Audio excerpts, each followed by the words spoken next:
سلام، امروز با تست و بررسی هاوال H6 پلاگین هایبرید مدل 2024 در خدمتتون هستیم. با من همراه باشید. اینم از ظاهر هاوال H6 PHEV مدل 2024. خدایی طراحی بسیار شیک و پیکی داره. هاوال همونجوری که میدونی متعلق به شرکت گریت وال یا GWM که از غول‌های خودروسازی چینه. خود همین هاوال تخصصی SUV میزنه و اونایی که تجربه رانندگی و محصولات هاوال رو داشتن متوجه صحبت من میشن که واقعا عملکرد آفرودی محصولاتش فوق‌العاده است و کیفیت رانندگیش هم به نظر من عالیه. هاوال H6 رو اول مدل بنزینش رو بازار امارات آورد، بعدش هایبرید و اینم الان به تازگی نمونه PHEV 2024 سمپلش رو آوردن که قراره به زودی فروشش در بازار خودرو امارات شروع بشه. مردم ایران خاطره خوبی از برند هاوال دارن با H2 و H9 که تعداد محدودی اومد. من قبلا مفصل در مورد خودروهای PHEV یا پلاگین هایبرید صحبت کردم. گفتم که گزینه‌های خوبی واسه بازار خودرو ایرانن، ولی با این زیرساختی که ما داریم قطعاً HEV یا هایبریدها گزینه‌های مناسب‌تری هستن چون نیازی به شارژ کردن ندارن. قبلا مردم ایران تجربه رانندگی با آوتلندر پلاگین هایبرید میتسوبیشی رو داشتن، یه کوچولو اطلاعات نسبت به عملکرد اینجور ماشینا دارن.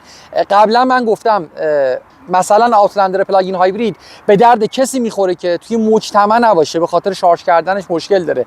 قطعا مثلا کسایی که یه ویلا دارن توی شمال یا مثلا دماوند یا یه خونه ویلایی دارن توی لواسون یا مثلا تو تهران، اینا مشکل خاصی برای شارژ کردن ندارن و نباید برای شارژ کردنش برای عدد رقمش به کسی جواب پس بدن. معمولا هم کسایی که آوتلندر پلاگین هایبرید داشتن از قشر قوی بودن، یعنی مثلا عدد و رقمی مشکلی بابت شارژ این داستانا نداشتن. به نظر من باید به این داستان شارژ کردن خودروهای پلاگین هایبرید فکر بشه، چون مردم دچار مشکل میشن، مخصوصا کسایی که توی مجتمعات بزرگ هستن و این محاسبه کردن این شارژ ماشینه و اینکه چه عددی باید به ساختمون پرداخت بکنن، قطعا میدونم کسی فکری به حال این داستان نکرده.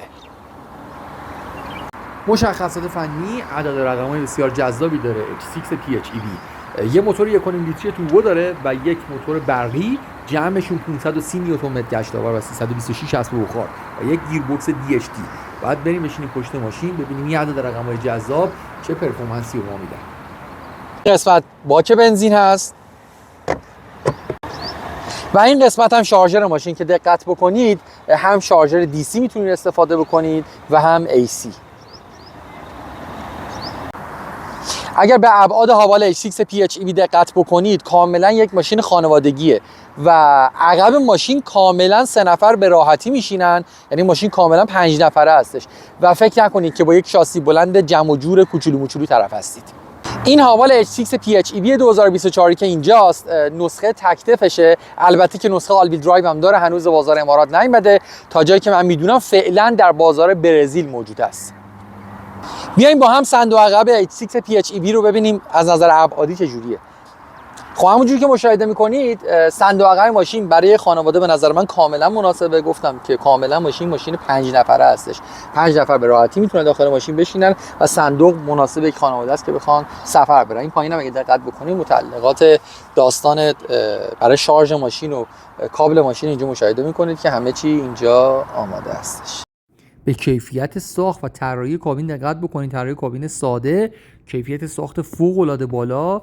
نگاه بکنید اصلاً قابل قیاسی است با چینی‌های مونتاژ تو بازار خودرو ایران و حالا میگم برند هاوال، اینم خب محصول سال 2024. امیدوارم که این ماشین به بازار خودرو ایران بیاد و مردم ایران چینی درست حسابی هم سوار بشن. این صفحه نمایشگر 12.3 اینچی که تاچ فوق‌العاده‌ای داره، مثل اپل کارپلی و بقیه اپلیکیشن ها میتونید به راحتی باش استفاده بکنید. از شیر مرغ تا جون آدمیزاد داخلشه و بسیار کاربردیه.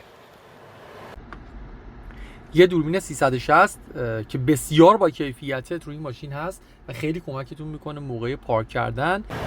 عملکرد فنی هاوال H6 PHEV رو نمیدونم بگم با چه ماشینی تو بازار خودرو ایران بخوایم مقایسه بکنیم. به نظر من مقایسهش با چینی‌های منتاج بازار ایران، چه محصولات چری، چه محصولات دانگفنگ، چه محصولات جتور، اصلا قابل قیاس نیست. یعنی اصلا تومانی 700 نار فرق داستانه. وقتی من صحبت از چینی‌های درجه 1 میکنم، خب قطعاً منظورم برندهایی مثل BYD و هاوال و MG یا اینجور برندها هستش.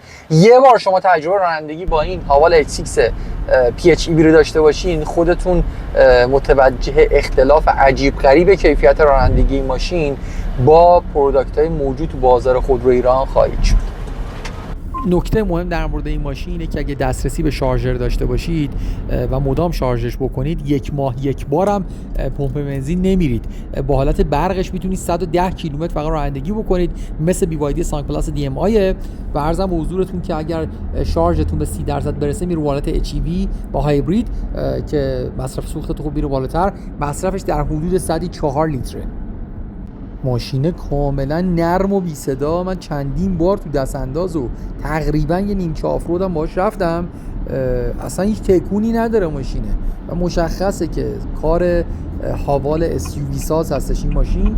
و مطمئن باشید تا الان من این همه ماشین چینی شاسی بلند SUV تست کردم، چه چینی مونتاژ چه نوع وارداتیش، این تا اینجای کار متفاوت ترین نشون بوده. این ماشین 4 تا مدل رانندگی داره، نورمال و اسپورت، و که اسپورتش فوق العاده است، الان با هم دیگه تست می‌کنیم، اکو و اسنو که برای حالت برفه. میریم رو حالت اسپورت که لاین قرمز میندازه، اصلا یه چیز عجیب و جذابی میشه.